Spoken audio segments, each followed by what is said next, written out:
Nagsagawa ang Masbate Police Provincial Office ng Accounting of Personnel at Equipment Showdown bilang bahagi ng pinaigting na kahandaan ng kapulisan sa pagtugon sa anumang kalamidad at sakuna sa pangunguna ni Police Colonel Jefferson B. Araojo, Provincial Director, Masbate Police Provincial Office. Bilang bahagi ng patuloy na pagpapalakas ng disaster preparedness at emergency response capability, nagsagawa ng sabayang accounting of personnel ang iba't ibang istasyon ng kapulisan kasama ang kanilang DARE contingents at Masbate Police Provincial Office upang tiyakin ang kahandaan ng mga tauhang maaaring i-deploy sa oras ng sakuna at emergency situations.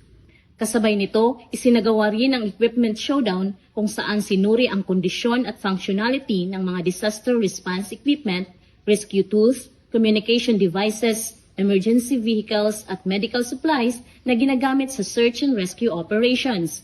Ayon kay Police Colonel Jefferson B. Araojo, mahalaga ang regular na inspeksyon at assessment upang mapanatili ang mataas na antas ng kahandaan at agarang pagresponde ng mga disaster response teams. Nagsilbi rin ang aktibidad bilang paraan upang mas mapalakas ang koordinasyon at interoperability ng iba't ibang unit na kabilang sa disaster response operations. Binigyang diin naman ang pamunuan ng Masbate Police Provincial Office na nananatiling prioridad ng organisasyon ang kaligtasan ng mamamayan sa pamamagitan ng maagap, organisado at epektibong disaster response operations.